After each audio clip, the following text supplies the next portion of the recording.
শিবাকে দায়িত্ব দিচ্ছি সবার রেল লাইনে গাড়ি আছে কিনা, হাতের লেখার গাড়িটা রেল লাইনে আছে কিনা। বাচ্চাদের হাতের লেখা শেখাতে গিয়ে কি নাজেহাল হন? আমাদের পাঠশালাগুলোতে আবার আরেক সমস্যা, বড় ছোট সকলেরই প্রায় ইংলিশ হাতের লেখা একদম বেলাইনে চলে যায়। তো বেলাইনে চলে যাওয়া হাতের লেখাগুলোকে ঠিকঠাক লাইনে আনার আমরা কিছু পদ্ধতি অবলম্বন করি, যেগুলো আমি আপনাদের সামনে শেয়ার করছি।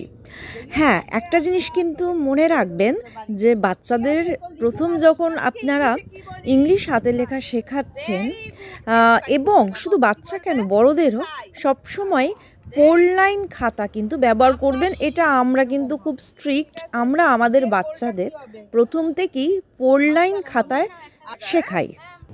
ইনফ্যাক্ট পেডাগজি নিয়ে বা এডুকেশন নিয়ে রিসার্চ করতে গিয়ে আমি একটা জিনিস রিয়েলাইজ করেছি যে বাংলা ভাষাও কিন্তু, বাংলা হাতের লেখাও যদি কেউ খুব পারফেক্ট করে বা খুব সুন্দর করে ঠিকঠাক সাইজ মেনে শেখাতে চায়, সেক্ষেত্রেও 4 লাইন খাতা কিন্তু ব্যবহার করা অনেক বেশি সায়েন্টিফিক এবং হেল্পফুল হবে।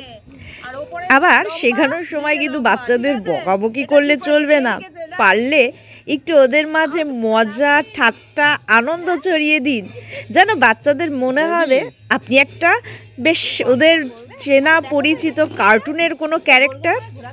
বিশেষ করে দুষ্টুগুলোকে লাইনে আনার এটা একটা বেশ পদ্ধতি, দুষ্টুগুলোকে বোঝানো যে তোরা যদি দুষ্টু হস তোদের কিন্তু ডবল দুষ্টু আমি।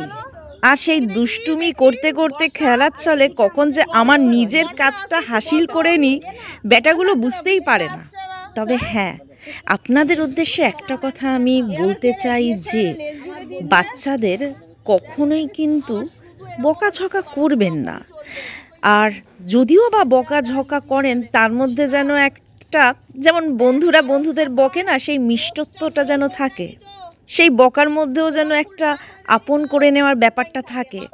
আর অবশ্যই বিশেষ করে অভিভাবকদের উদ্দেশ্যে বলবো, ইনফ্যাক্ট শুধু অভিভাবক কেন, শিক্ষক শিক্ষিকা সকলের উদ্দেশ্যেই একটা কথা আমি বলতে চাই যে আপনারা কিন্তু বাচ্চাদের যখন বকবেন তখন কিন্তু কখনো নেগেটিভ কথা বা নেগেটিভ মানে হয় এরকম কোনো শব্দ বা কোনো ব্যঙ্গাত্মক সেন্টেন্স আপনারা ব্যবহার করবেন না। ফর এক্সাম্পল, মনে করুন একটি বাচ্চার হাতের লেখা বেশ খারাপ এবং তাকে বলেন তোর দ্বারা কিচ্ছু হবে না, না, এরকম নেগেটিভ কথা বলবে না। ও ডিমোরালাইজড হয়ে যাবে এবং ও হতাশায় ভুগবে। আলটিমেটলি কিন্তু ও আর করতে চাইবে না, পড়তে চাইবে না এবং নিজের কনফিডেন্স হারিয়ে ভাববে যে আমার দ্বারা বোধহয় কিছুই হবে না। সেইটা প্ল্যাটফর্ম থেকে বেরোবে না, ঠিক আছে? এইটা হলো গিয়ে রেল লাইন, এটা হলো গিয়ে প্ল্যাটফর্ম, মনে থাকবে? হ্যাঁ, ঠিক আছে। তার বদলে এরকম বলা যেতে পারে তো, হ্যাঁ তোমার হ্যান্ডরাইটিংটা হয়েছে কিন্তু বাবু এই জায়গাটা একটু ঠিক করে নাও, এটা একটু রোগা হয়ে গেছে, এটা একটু মোটা করো, এরকম আর কি বিভিন্ন এক্সাম্পল একটু মজা করে। অর্থাৎ যে হাতের লেখা শেখাবে তার ব্যাক অফ দ্য মাইন্ডে সবসময় এটা প্লে করবে যে আমি প্রচণ্ড পজিটিভ অ্যাটিটিউড নিয়ে বাচ্চাটার কাছ থেকে আমার কাজটাও হাসিল করে নেব। আর হাসতে হাসতেই বাচ্চাটা ভাববে সে বোধহয় মজা করছিল, খেলা করছিল। মনে